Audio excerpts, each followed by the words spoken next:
Conduire une voiture électrique au quotidien, combien ça coûte? Alfa Romeo Junior, Citroën IC3, Ford Explorer, Hyundai Inster, Kia EV3 et Lancia Ypsilon, puis Mini Aceman, Omoda 5, Renault 5, Skoda Elroq, Smart #1 et Volvo EX30. 12 citadines compactes mises à l'épreuve en même temps pour connaître leur efficacité réelle et leur consommation sur 100 km. Et on ne pouvait pas être mieux que dans cet endroit unique où l'ingénierie classique et la technologie moderne se rejoignent aujourd'hui. Batterie chargée à 100%, départ vers le Grande Raccordo Anulare, la ceinture périphérique de l'agglomération de Rome, pour tourner jusqu'à épuisement des batteries et ainsi voir leur consommation au-delà des chiffres officiels. Et pour voir plus d'essais de ce genre, abonnez-vous à notre chaîne YouTube. C'est parti!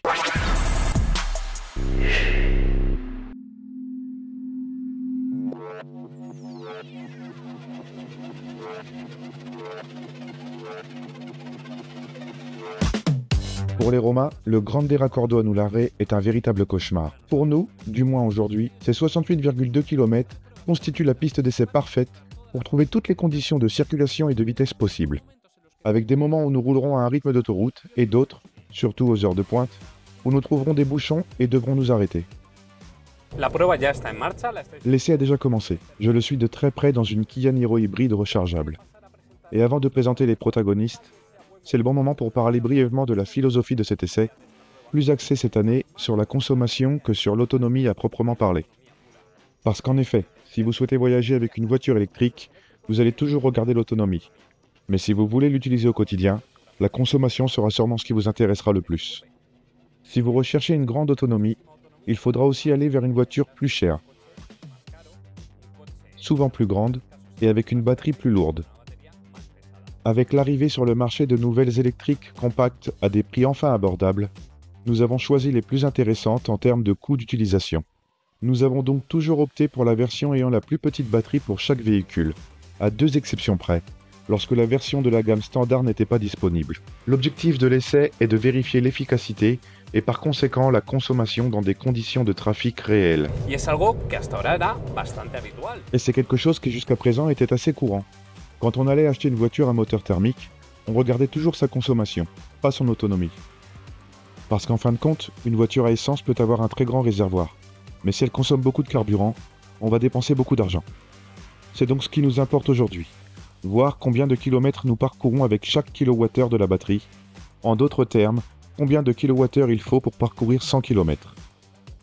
Et une fois ce résultat obtenu, il sera très facile de connaître le coût nécessaire pour parcourir 100 km avec chacune des voitures présentées. La Junior est la première Alfa Romeo électrique et aussi la première du groupe Stellantis, un SUV compact au design controversé. La Citroën IC3 est devenue un crossover axé sur la praticité et le faible coût. Il en est de même pour la nouvelle Fiat Grande Panda. C'est pourquoi les résultats sont doublement intéressants. Non américain, mais design européen pour le Ford Explorer, l'un des plus grands modèles de notre essai, avec des lignes saillantes à l'extérieur et un intérieur spacieux et bien pensé. La plus petite est la Hyundai Inster, qui est aussi la plus légère avec 1400 kg. Dehors, elle affiche une certaine froideur, mais son intérieur est très chaleureux. Autre coréen, le Kia EV3 est un SUV compact et technologique, avec des phares qui rappellent les circuits d'un ordinateur. Et son âme technologique se voit aussi à l'intérieur, tel un salon design. Puis il y a l'Ypsilon, l'utilitaire doté d'une table basse. L'un des rares véhicules de l'essai à s'éloigner de la mode SUV, et un nouveau départ pour Lancia en termes de design, de style et de prix. Nous avons déjà analysé les 6 premiers protagonistes de cet essai. Et comme vous pouvez le voir, le temps change. Nous avons eu de la pluie, maintenant des nuages et nous devrions avoir un peu de soleil. Un essai plutôt varié finalement, avec une circulation qui varie également beaucoup selon le tronçon et l'horaire. Nous enregistrons aussi la température pendant l'essai, car c'est quelque chose qui a toujours un impact sur les voitures électriques. Cela me donne l'occasion de parler des règles que tous les conducteurs de l'essai doivent suivre. La première est basique. Toutes les voitures doivent partir en même temps, avec la batterie chargée à 100% et après avoir vérifié la pression des pneus. Ensuite, la vitesse. Nous devons rouler dès que cela est possible à 130 km/h, c'est-à-dire la vitesse d'autoroute, en réduisant à 110 dans les tunnels. Quoi qu'il en soit, c'est une route ouverte dans des conditions réelles, et parfois, il faudra ralentir, voire s'arrêter complètement. Dans chaque voiture, un seul conducteur. Température de climatisation à 22 degrés, vitres fermées et mode de conduite normal ou confort. Pas de mode sport ou de régénération d'énergie, ni de mode B, ni de gestion manuelle des palettes. Rien de tout cela, uniquement le mode normal. Enfin, et très important, une fois que le niveau de la batterie atteint 5%, les conducteurs devront prendre la première sortie qu'ils trouveront, s'arrêter, enregistrer les données et rechercher un point de recharge. Et découvrons maintenant les 6 autres véhicules de l'essai. Nous revenons avec le Mini Aceman, un crossover urbain fabriqué en Chine, un peu plus petit que le dernier Clubman. Comme à l'accoutumée, il offre une instrumentation ronde et une conduite agréable. De Chine également, l'Omoda 5EV, la version à batterie du SUV créé spécialement pour l'Europe, avec un habitacle bien conçu et un air de coupé. La Renault 5, élue voiture de l'année en Espagne et en Europe, est l'exemple parfait de ce design rétro qui fonctionne, capable de conquérir les jeunes comme les moins jeunes. Elle a du caractère, mais comment va-t-elle se comporter? La Skoda Elroq est la plus longue. Un modèle au style affûté, qu'on n'attendait pas de Skoda il y a encore peu, avec un intérieur doté de toutes les solutions intelligentes typiques de la marque. Comme un nouveau départ, c'est le #One. En effet, la nouvelle Smart est un SUV compact au style frais, avec un habitacle haut de gamme ultra technologique. La Volvo EX30 a réussi à devenir un best-seller pour la marque. La plus petite de la famille Volvo offre un design typiquement scandinave, avec un intérieur minimaliste, mais bourré de technologie, avec le système d'info-loisirs de Google. Avant de partir, nous vérifions que la pression des pneus est celle recommandée par le fabricant. Autre détail important, les pneus. En effet, on ne joue pas au foot avec des ballerines ou on ne va pas à l'opéra en claquettes. Le choix est donc très important. C'est un élément clé dans le cas des voitures électriques, généralement équipées de pneus spécifiques à faible résistance pour augmenter l'efficacité jusqu'à 7%. Et avant d'analyser les données d'efficacité, il y a déjà quelques aspects que nous pouvons découvrir pendant cette phase de l'essai.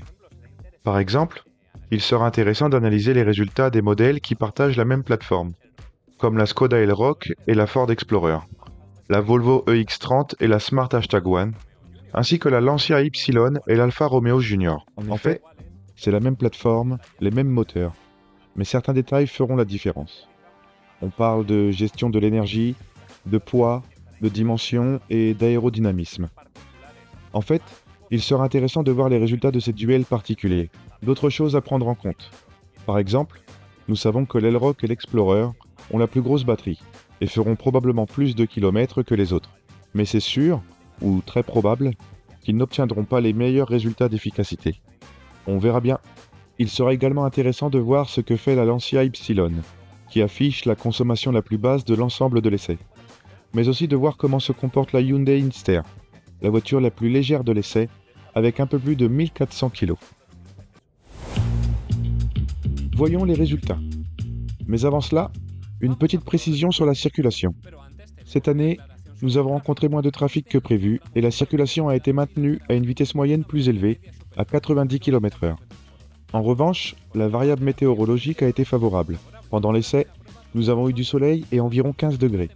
Une température exceptionnelle en janvier. Comme vous pouvez le voir, la voiture qui a le moins consommé, avec 15,9 kWh pour 100 km, c'est la Lancia Y, suivie de près par la Mini Aceman et la Hyundai Inster, puis Kia, Alfa Romeo, Skoda, Renault, Omoda et Ford. La Volvo EX30, la Citroën IC3 et la Smart #One arrivent en dernier en consommant plus de 20 kWh pour 100 km. Pour évaluer ces chiffres, il faut regarder les puissances.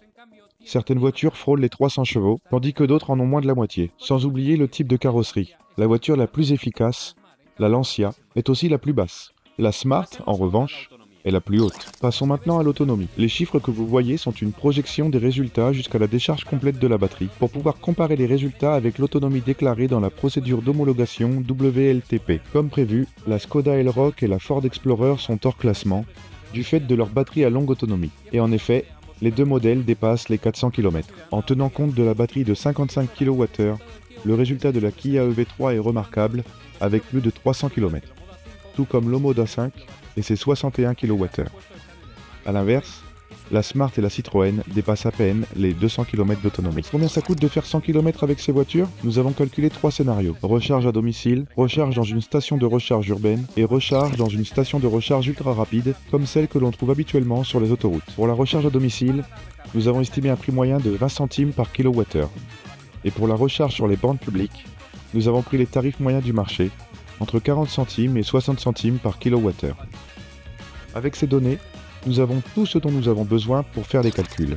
Maintenant, il vous suffit de revenir en arrière, de mettre pause et de regarder les résultats tableau par tableau, où vous pouvez également voir notre article sur le web. Laissez-nous vos commentaires, posez-nous vos questions ou dites-nous simplement ce que vous pensez de l'essai.